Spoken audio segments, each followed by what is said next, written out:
Hello, BookTube. I have some mail for your attention this morning. Humidity building in. I think rain is coming. But we have a small pile of packages here, and it ends with a box. So let's see what we have. Let's see if there's anything. And there's also Frida. Let's see if we have anything. Oh, great. Okay, I was notified about this. I don't have a sheet for it, but I guess I don't really need one for this author of all things. This is Bill Bryson, who you all know. He's well known. And his new book, which comes out in October, is The Body, A Guide for Occupants, which will be just, the Bill Bryson thing. It'll be pop science, told in a very engaging way, with 25 to 31 or 2% inaccuracies. So I don't know if you want that in your milk or your books, but still. Bill Bryson once again proves himself to be an incomparable companion as he guides us through the human body, how it functions, its remarkable ability to heal itself, and unfortunately the ways it can fail.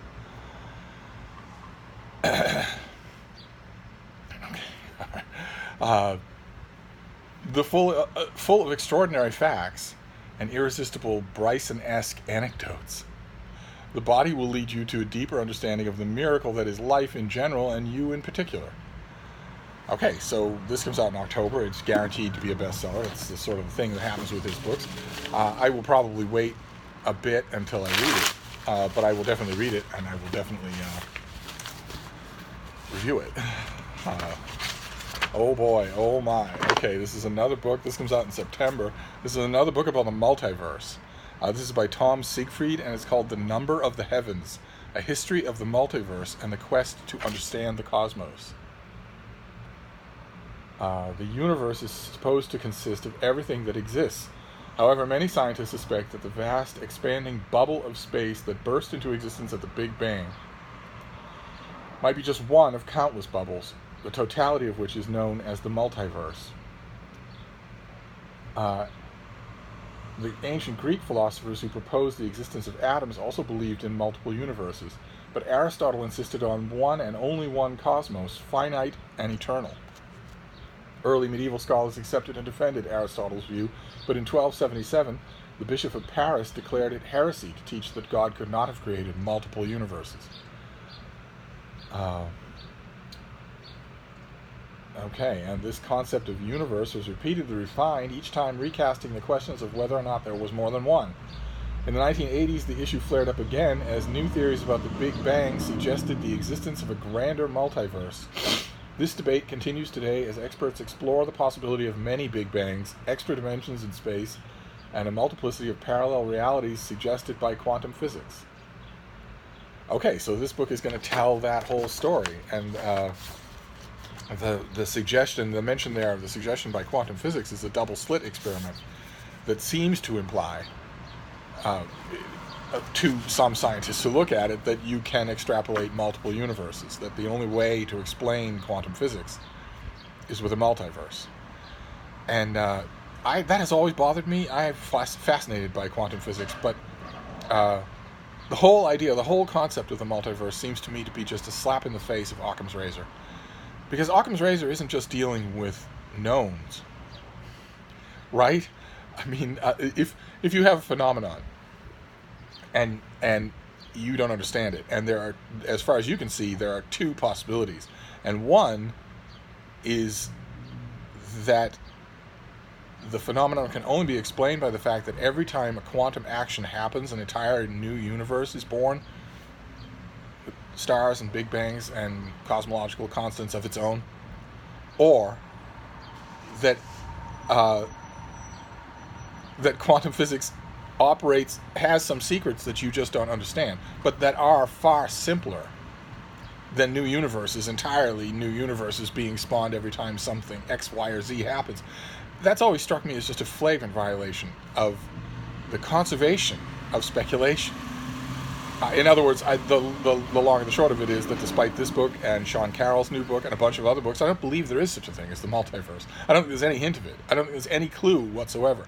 Yes, in quantum physics, there are things that we don't understand, things that we look and say, okay, well that shouldn't happen. And yes, one explanation that you can come up with to explain those things is that shouldn't happen unless there are many universes that accommodate. I'm skirting around the specifics here because it'll take a whole video, but you can find plenty of such videos on YouTube. But it seems to me that between those two things, we don't understand this, and a whole new universe every time somebody sneezes might be a middle ground that scientists just aren't thinking of. And I believe that the reason why they are predisposed to think of the multiverse is because of pop culture. It's because of Spock with a beard.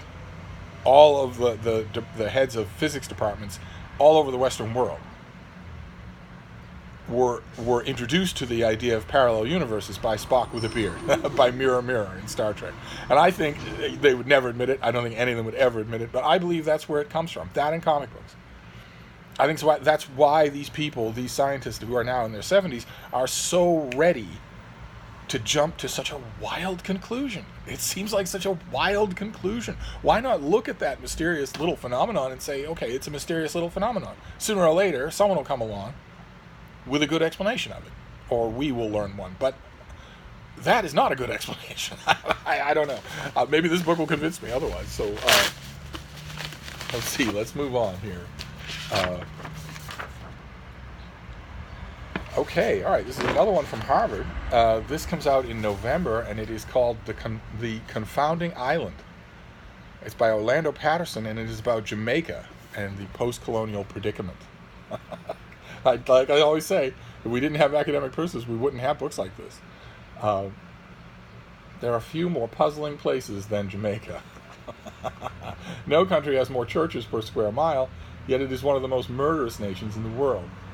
Its reggae superstars and celebrity sprinters outshine musicians and athletes in countries hundreds of times its size. Its economy remains moribund, and too many Jamaicans remain mired in desperate poverty. That they are, according to international surveys, one of the happiest people on earth. Okay, all right. All of those dichotomies strike me as really simple.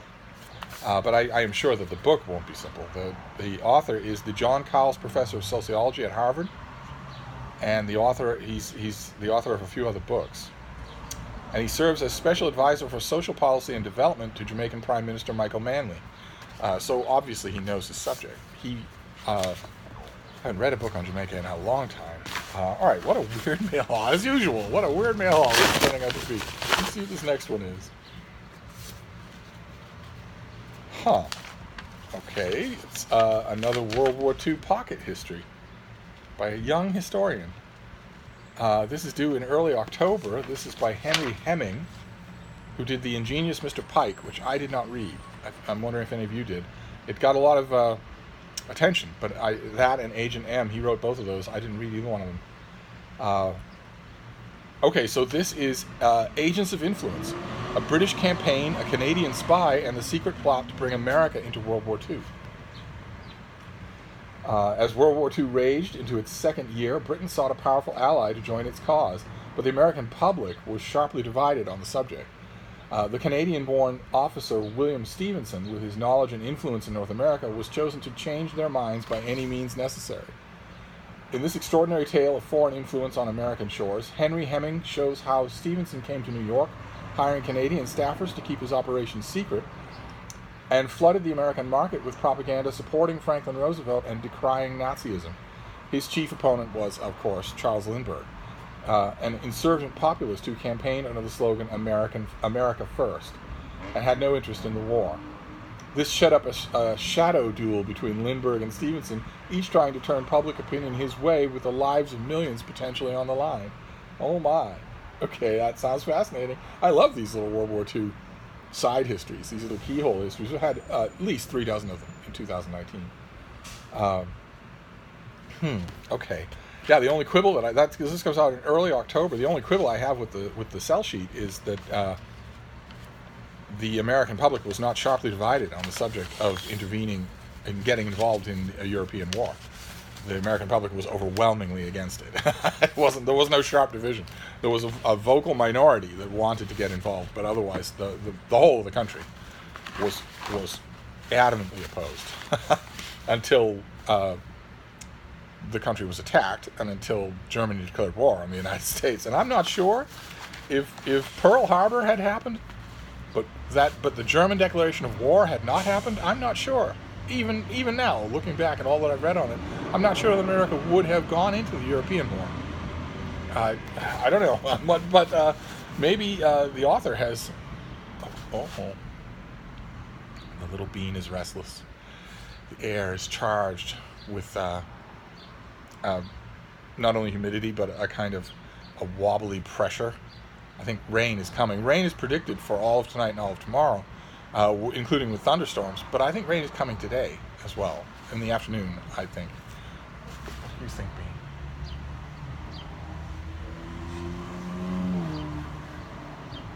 Anyway, let's move on here.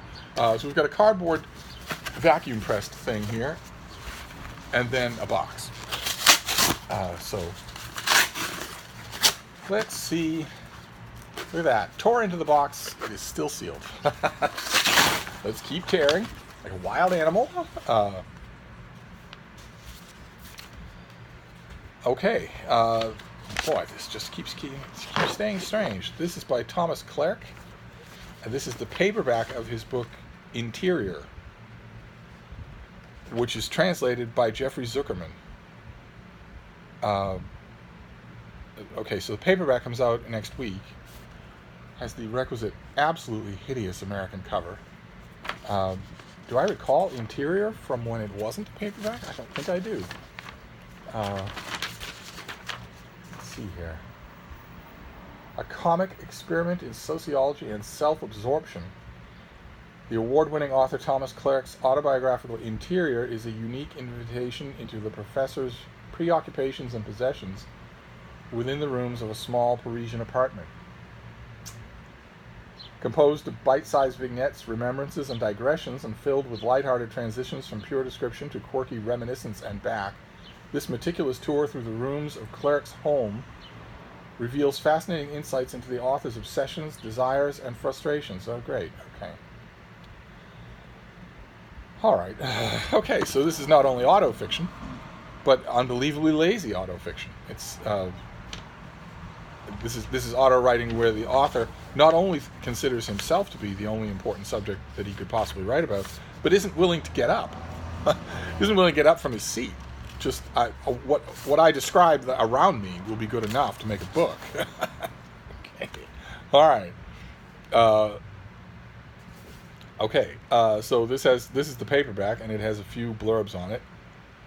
At heart, Interior is a tour of the author's apartment, animated at a comic level of detail and consideration. Like Samuel Beckett's fiction, it comes alive through its narrator. That's the folks at the Millions. Okay. All right. Now we'll move on to the box, and then we'll be done with the mail. And this is a pre-rain mail haul. I'm sure there'll be more. This box is fairly big and fairly heavy. So this could be a big finished copy. We shall see. Oh, it is a big finished copy. And it's World War II, but it's not keyhole history. This is the finished copy of John McManus's Fire and Fortitude. We saw this already. This is his big book, the first of two. This is going to be a 2-volume thing on the Army in the Pacific War. So this is 1941 to 1943. And the author is starts out by saying that the U.S. Navy gets the bulk of the attention, and that the Army did, as usual, the mule's share of the work. And I have found, I read this book and I loved it. I absolutely loved it. Can't wait for the second volume. A must for big canvas World War II fans. And also, if you are Army, or if your family is Army, this is obviously a must-have book. Well, we heard about it just the other day, but the exploits of the U.S. Marines in the Pacific during World War II are legendary, and deservedly so. Yet the achievements and heroism of the U.S. Army, which actually did most of the fighting and dying there, are almost entirely overlooked. And this book it's a huge thing, and it sets out to set the record straight. Oh, fantastic. Very nice. Okay, so this comes out at the end of July. I will certainly be reviewing it, and hope that it gets reviewed in lots of places. I mean, it's dead certain to get reviewed in all the military journals and all that. But I often worry that those are speaking to a closed audience. Whereas, I'll be interested to see if this gets a big review in the Times, or the Post, or the Journal. To reach tens of thousands of readers who aren't specialists. But I'm glad to have the finished copy. Fantastic. Okay, all right. So that is our mail. Wow, there's a couple of World War II things here. So Fire and Fortitude. That's a big canvas, World War II. Interior, not so big a canvas. Someone decides to look around himself and write a book about that. Not sure that it would sell if I did it, but then again, I wouldn't be praised by the millions or compared to Samuel Beckett anyway. Then we have Agents of Influence by Henry Hemming, about turning the tide of American favor towards war. We have The Confounding Island, Orlando Patterson, about Jamaica. We have The Number of the Heavens by Tom Siegfried. This is yet another book about the multiverse. And finally, probably the biggest thing, easily the biggest thing in this mail haul, is The Body, A Guide for Occupants by Bill Bryson. This is the new Bill Bryson that's coming out in October, and this will be, an October release date's just in time for the holidays. It'll be on every table, be in every recommended list. Bill Bryson is the kind of author, this is the kind of book where you can just give him to anybody. His short history of nearly everything. Well, no matter who the recipient is, they're going to be interested in some part of nearly everything. And although the Appalachian Trail is a little more specified, the book still sold like griddle cakes. And the